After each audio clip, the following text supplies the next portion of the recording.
જે સ્ત્રીઓ પોતાના ઘરના મીઠાના ડબ્બામાં આ એક વસ્તુ રાખશે તે હંમેશા માટે ધનવાન રહેશે અને જીવનભર લક્ષ્મી માની કૃપા તેના ઉપર રહેશે। તો અમને કમેન્ટમાં જરૂર જણાવશો કે શું તમે પણ તમારા ઘરના મીઠાના ડબ્બામાં આ એક વસ્તુ રાખો છો કે નહીં। તમારા ઘરમાં રાખેલ મીઠાનો ડબ્બો ખાલી છે કે નહીં તે અવશ્ય જોજો અને હંમેશા તેને ભરેલો રાખજો, કારણ કે આ મીઠાનો ડબ્બો તમારી આર્થિક સ્થિતિ સાથે સંબંધ ધરાવે છે।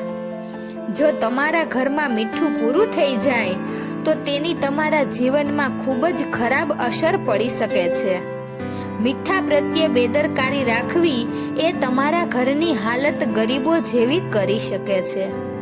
સ્ત્રીઓએ મીઠાના ડબ્બામાં એક ખાસ વસ્તુ રાખવી જોઈએ જેનાથી પોતાના ઘરની તિજોરી હંમેશા ભરી રહે અને દેવી લક્ષ્મીની કૃપા હંમેશા તેના ઉપર રહે।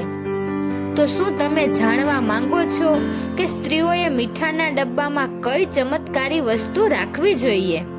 તો આ વિડીયોને અંત સુધી જોજો અને અત્યાર સુધી તમે અમારી ચેનલને સબસ્ક્રાઇબ ન કરી હોય તો સબસ્ક્રાઇબના બટન ઉપર ક્લિક કરી નોટિફિકેશન બેલને ઓન કરો, જેથી આવા વિડીયોની માહિતી તમને મળતી રહે। જેમ રસોઈમાં તમારા ભોજનનો સ્વાદ મીઠા વિના અધૂરો છે, તેવી જ રીતે તમારા જીવનનો સ્વાદ પણ મીઠા વિના અધૂરો છે, કારણ કે મીઠાનો સંબંધ તમારા ઘરના વાસ્તુ દોષ સાથે જ નહીં પણ તમારી આર્થિક સ્થિતિ સાથે પણ સંબંધ છે। શાસ્ત્રોમાં સ્પષ્ટ જણાવેલું છે કે તમારા ઘરમાં મીઠાનો ડબ્બો ક્યારેય પણ ખાલી ન રાખવો જોઈએ।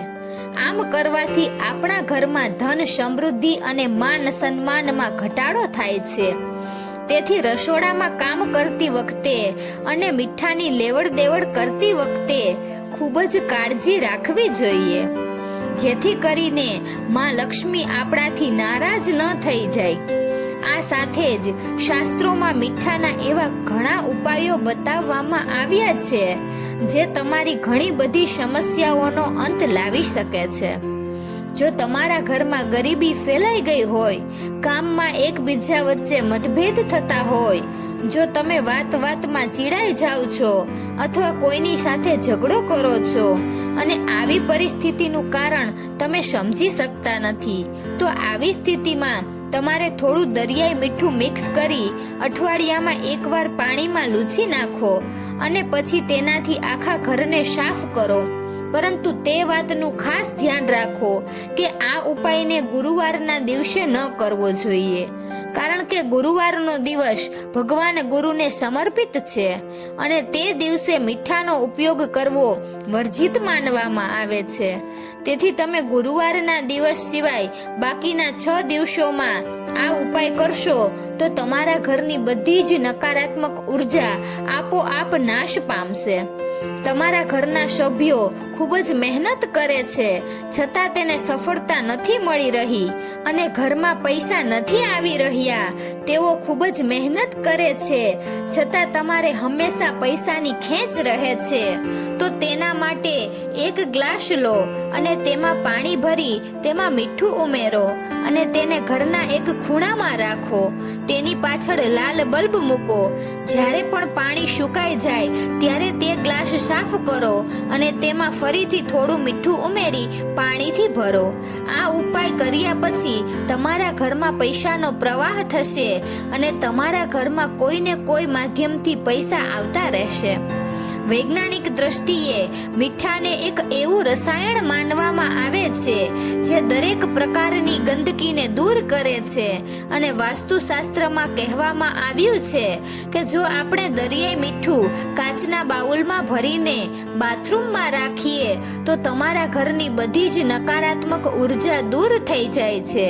તે પોતાની અંદરના આ ઉર્જાનું શોષણ કરે છે અને તમારા ઘરમાં વાસ્તુ દોષ હોય તો તમે તમારા ઘરના બાથરૂમમાં મીઠું ભરીને રાખો તો તમારા ઘરનો વાસ્તુ દોષ આપોઆપ દૂર થઈ જશે।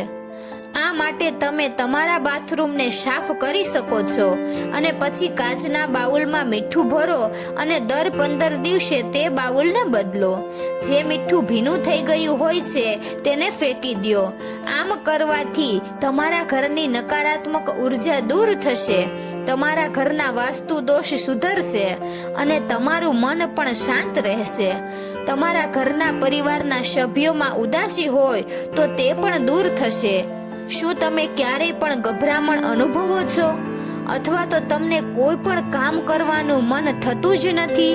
તો તમારે મીઠાનો એક સરળ ઉપાય કરવાનો છે. તમારા બંને હાથમાં આખું મીઠું ભરો અને થોડી વાર માટે તેને રાખો. પછી તમારી આંખો બંધ કરો અને તેને પાણીથી ધોઈ લો. પરંતુ કોઈના પગમાં મીઠું ન આવે તેનું ખાસ ધ્યાન રાખો. આ ઉપાય કરવાથી તમારું મન શાંત થઈ જશે અને તમારા જીવનમાં સુખ શાંતિ વધવા લાગશે. આ સિવાય મીઠું ખરાબ નજરને દૂર કરવામાં પણ ખૂબ જ અસરકારક સાબિત થાય છે. જો તમારા ઘરમાં રહેતા કોઈ બાળક અથવા કોઈ વડીલ ઉપર ખરાબ નજરની અસર થઈ હોય તો એક ચપટી મીઠું લઈને બાળકના માથા ઉપર ઘડિયાળની દિશામાં 7 વખત ફેરવી દો અને ત્યારબાદ તેને વહેતા પાણીમાં અર્પિત કરી દો. આમ કરવાથી બાળક પરની ખરાબ નજર દૂર થશે. જો કોઈએ તમારા ઉપર તંત્ર મંત્ર કે મેલી વિદ્યા કરી હોય તો મુઠ્ઠીભર મીઠું અને પ્રદોષ કાળમાં 3 વખત વ્યક્તિના માથા ઉપર નાખો અને પછી તે મીઠું દરવાજાની બહાર ગટરમાં ફેંકી દો. આ ઉપાય સતત 3 દિવસ સુધી કરશો તો તમારા ઉપર જે ખરાબ નજર હશે તે શક્તિનો પ્રભાવ દૂર થશે. આ સાથે તમારા જીવનમાં જે ગ્રહો નડતા હોય તેને શાંત કરવા માટે મીઠું ખૂબ જ અસરકારક સાબિત થાય છે. જેમ કે જો તમને તમારા ભોજનમાં મીઠું ઓછું લાગે તો સફેદ મીઠાની જગ્યાએ કાળા મીઠાનો ઉપયોગ કરવો જોઈએ. આમ કરવાથી તમારા ઉપર શનિની અસર ઓછી થવા લાગશે. જો તમારી કુંડળીમાં ચંદ્ર નબળો છે તો સામાન્ય મીઠાનો ઉપયોગ કરવાની બદલે તમારા ભોજનમાં રોક મીઠાનો ઉપયોગ કરો, જે તમને બ્લડ પ્રેશરની સમસ્યામાંથી બચાવશે અને તમારો ચંદ્ર પણ બળવાન બનાવશે. જો તમારા ઉપર મંગળ ગ્રહ ભારે છે અને તમારું મન હંમેશા પરેશાન અને ચિંતિત રહે છે, તમે હંમેશા ડિપ્રેશનથી ઘેરાયેલા રહો છો, તો તમારે ગુરુવાર સિવાય અઠવાડિયાના 6 દિવસ મીઠાના પાણીથી સ્નાન કરવું જોઈએ. આમ કરવાથી તમારું શરીર સ્વસ્થ રહેશે અને તમારું મન પણ શાંત રહેશે. મીઠાને રાહુ અને કેતુ સાથે પણ સંબંધિત મનાય છે. તેથી જ્યારે તમે તમારા રસોડામાં મીઠું રાખો છો તો તેને હંમેશા કાચના વાસણમાં જ રાખો, કારણ કે જ્યારે ગ્લાસમાં મીઠું ભરાય છે તો તે તમારા બધા જ ગ્રહોને શાંત કરે છે. આ સાથે તમારે કાચના વાસણમાં મીઠું ભરીને રાખવું જોઈએ અને તેમાં 4 થી 5 લવિંગ નાખી દેવા જોઈએ. આમ કરવાથી તમારા ઘરમાં સુખ અને સમૃદ્ધિ વધશે અને તમારા ઘરમાં ક્યારેય કોઈ અછત નહીં રહે. રાહુ અને કેતુ જેવા ગ્રહોની દ્રષ્ટિની તમારા પરિવાર પર કોઈ અસર નહીં પડે. મીઠું દરેક ઘરના રસોડામાં હોય છે અને મીઠાનો સીધો સંબંધ આપણા ઘરની સુખ શાંતિ અને સમૃદ્ધિ સાથે પણ હોય છે. તેથી જો આપણે ભોજન બનાવવાની સાથે આપણા પરિવારના સભ્યનું જીવન સુધારવા માંગતા હોય તો આ ઉપાયો અપનાવીને શારીરિક, માનસિક અને આર્થિક રીતે સ્વસ્થ બનાવી શકીએ છીએ. જો તમને આ વિડીયો પસંદ આવ્યો હોય તો વિડીયોને લાઈક અને શેર કરી ચેનલને સબસ્ક્રાઇબ જરૂરથી કરજો.